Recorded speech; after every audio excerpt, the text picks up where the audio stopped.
Hello, dear chess friends. Welcome to this episode of Chess Psychology with Richard Buono. As always, I'm quite happy to discuss with him different aspects of the chess improvement, mainly in the field of psychology. Of course, we have also discussed with him many technical aspects of the chess, but when in such discussions, I am the guy who is talking. Now, in today's episode, we will see how to fight against ideas that are deeply incorporated in our minds, and to some extent, such ideas hinder our chess progress.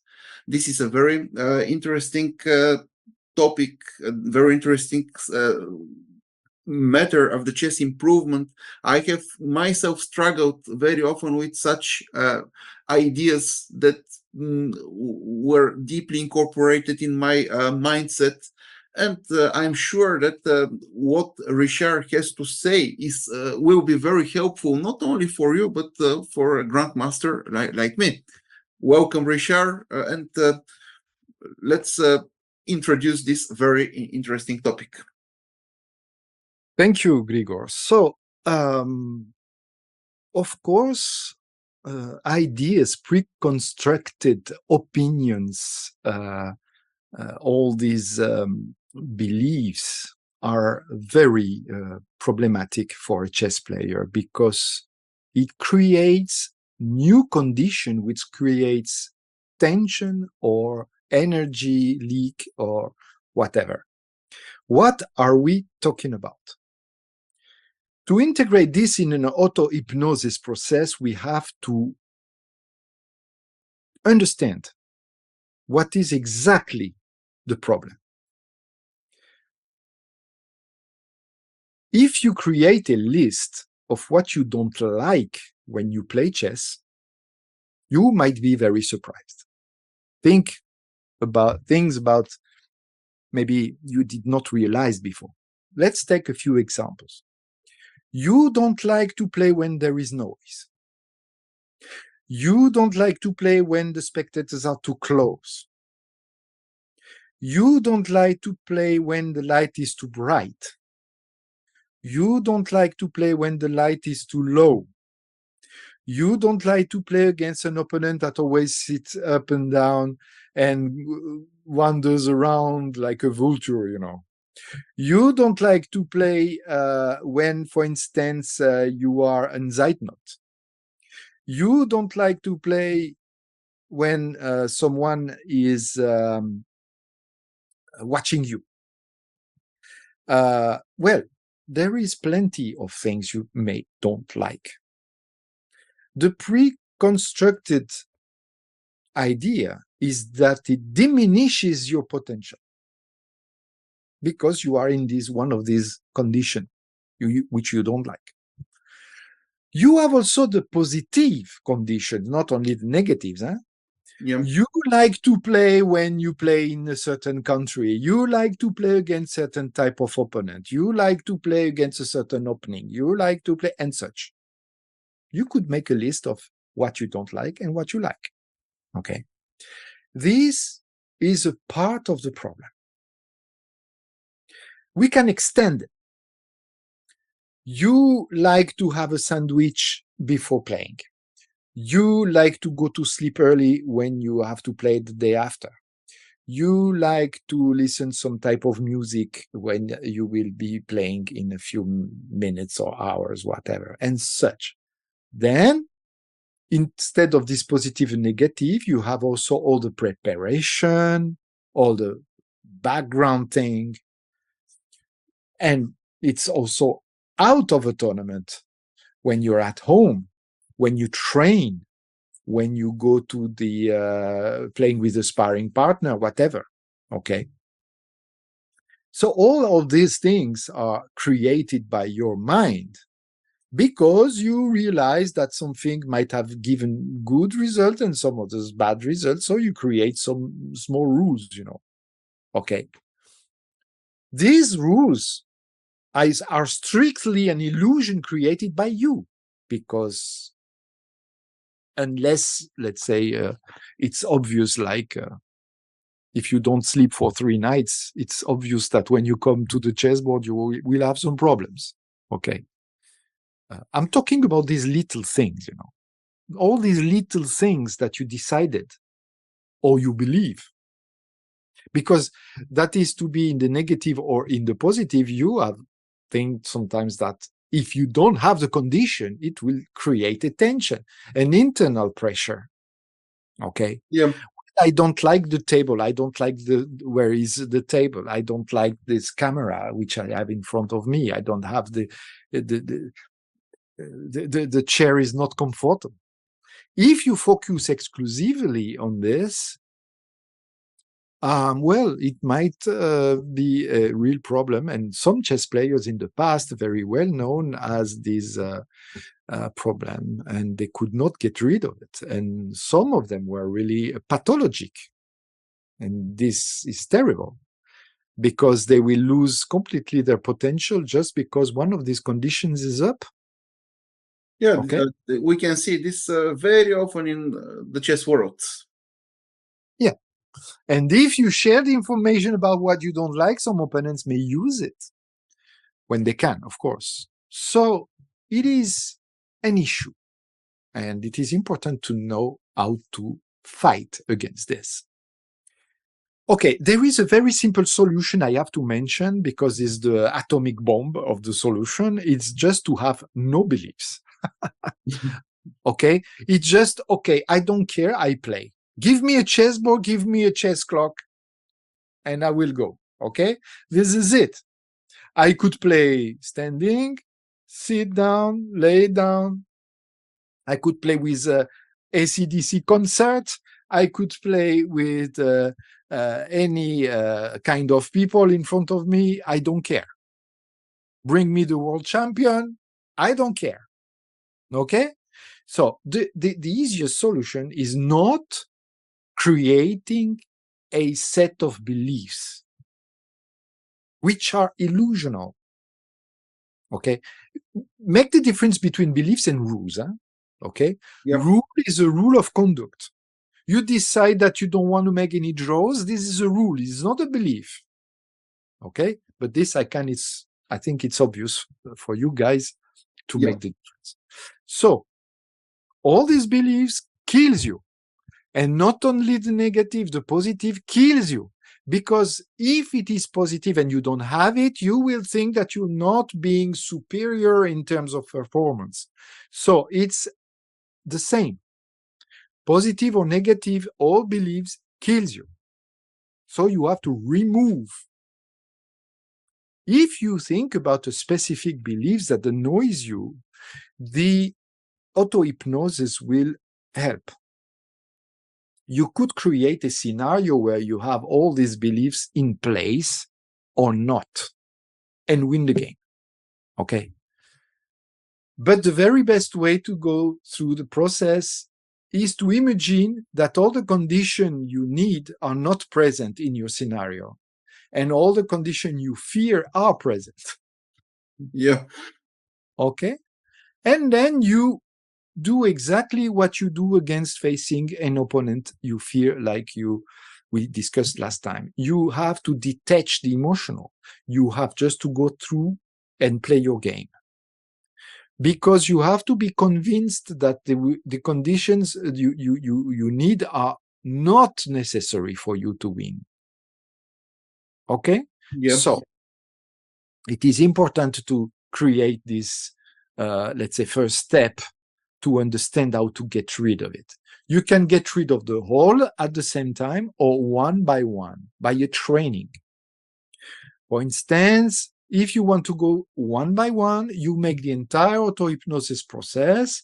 Let's imagine that you don't like to play in a noise environment, for instance.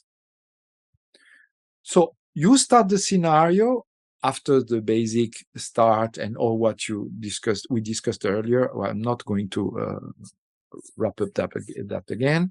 So you enter a tournament room and there is noises. You can imagine noise. You can imagine noise by many ways: music, crowd, whatever you like.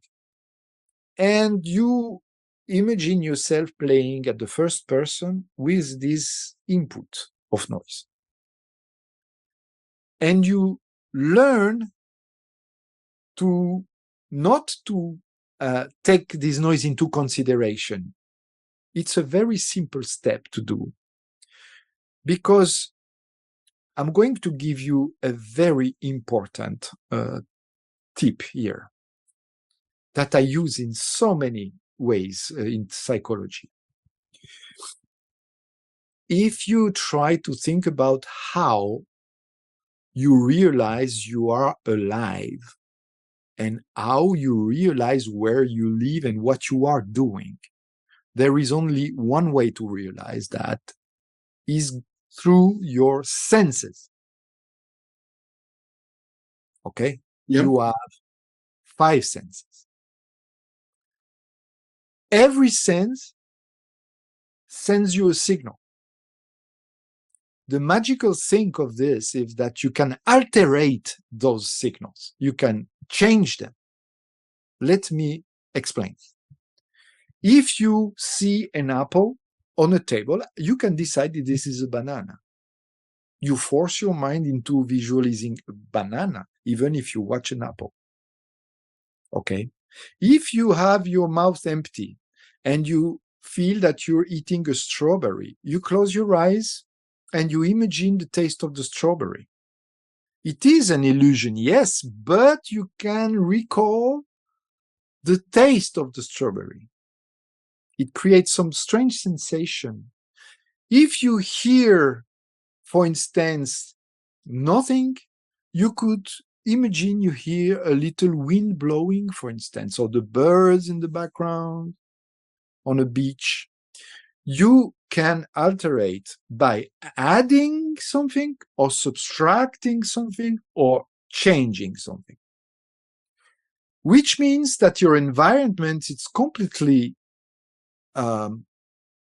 possible to handle all your perceptions. Okay? When you do that, in hypnosis, it's a very classical thing. You go into an hypnotic state and you say, imagine you're walking on a beach, you can hear the birds, you feel the hot sand on your feet. On your feet.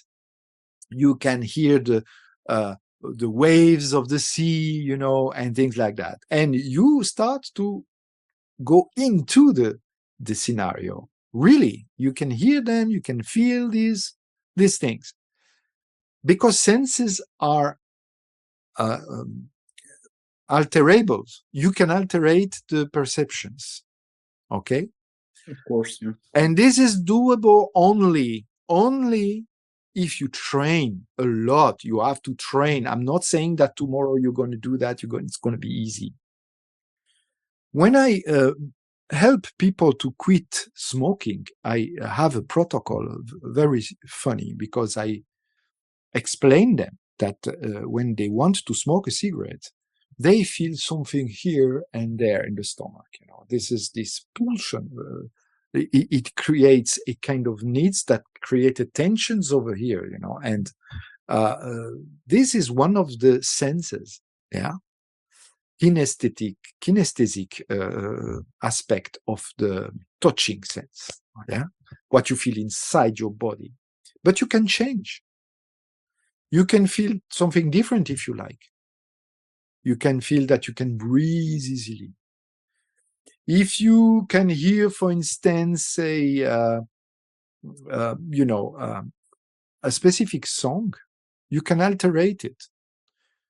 If you like a song, for instance, you probably had this experience that you have a song in your mind, Yeah, of course. looping, okay, because you heard, and all day long you have this song in your mind. Of Okay? course, yeah. It's the same process. It's just that you can kick in a song when you want. Do this experience. You go into your bed, you relax, or your sofa, whatever.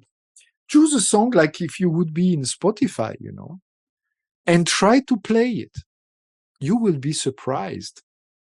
Now I have to tell you that every human being has a specific combination of senses sensitiveness. That means that some are stronger in visualization, some others in hearing, some in smelling, and depends, okay? Depends. So try to work first on your strong thing. It's very easy to guess which one is the strongest. You imagine a scenario where you have all these five senses, let's say, in interaction, and feel the one it's easier than the other. Some people will say, yeah, I cannot visualize, but I can hear it. Okay. Some will say, oh yeah, I smell the mushrooms in the forest, but I cannot see really, or I cannot hear the birds in the trees or whatever, you know. And you will have a profile of your sensitiveness. So you go through it. To come back now to our problem, every belief is attached to a perception. Okay? Some beliefs are attached to some subtle perception. I will return to that later. But for the very easier perception, change them. And you create a scenario where you change. Let me give you another simple example.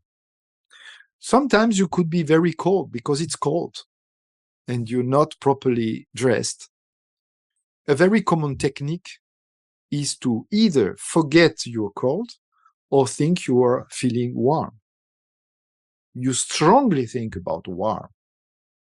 Do this experience. You take an ice cube, okay, and you put it on your hand. Concentrate and imagine it's burning, not freezing, burning. And after some training, you will be surprised because you will not feel freeze, but you will feel heat, okay? And this is the same with every senses. Okay, so now let's talk about the more subtle beliefs.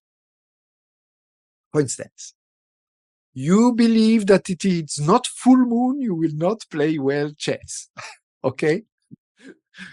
So I take a ridiculous examples on purpose because some people, you know, have these strange, Yeah, of course. superstitious, you know, superstitions.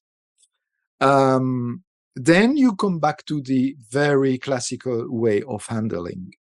You imagine you're playing without the full moon and you win, and you do exactly the same process in auto-hypnosis. You win, you win, you win, you win, until you don't care. And you don't care. You have also to be capable to think like a computer. Huh?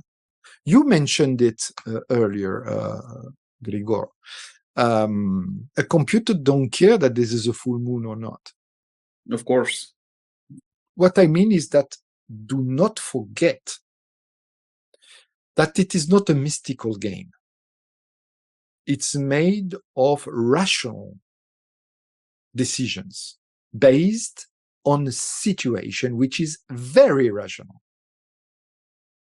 Strength, weaknesses, and this is it. And energy of the pieces. What can you do to be in this environment? So everything that has nothing to do with the senses and the perceptions has to be dealt with the rational way of thinking. The mindset is be rational.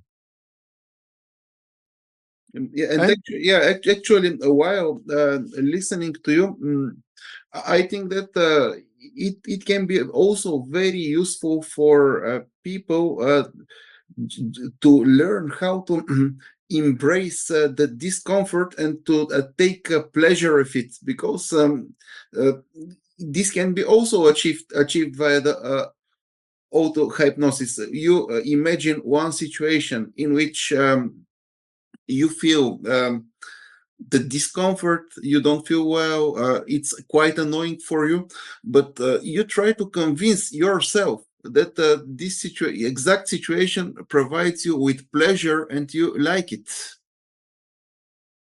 Absolutely. There is typically a capability for you to adapt instantly to some situation. And this is also one point important. When you will practice actively these things, you will be able to adapt yourself instantly. Because when you understand all these processes at a glance, when there will be a situation arising, you will automatically create a counter of this situation, and you will be able to deal with it. Of course, for instance, recently I have read one book by the famous Stanford psychiatrist uh,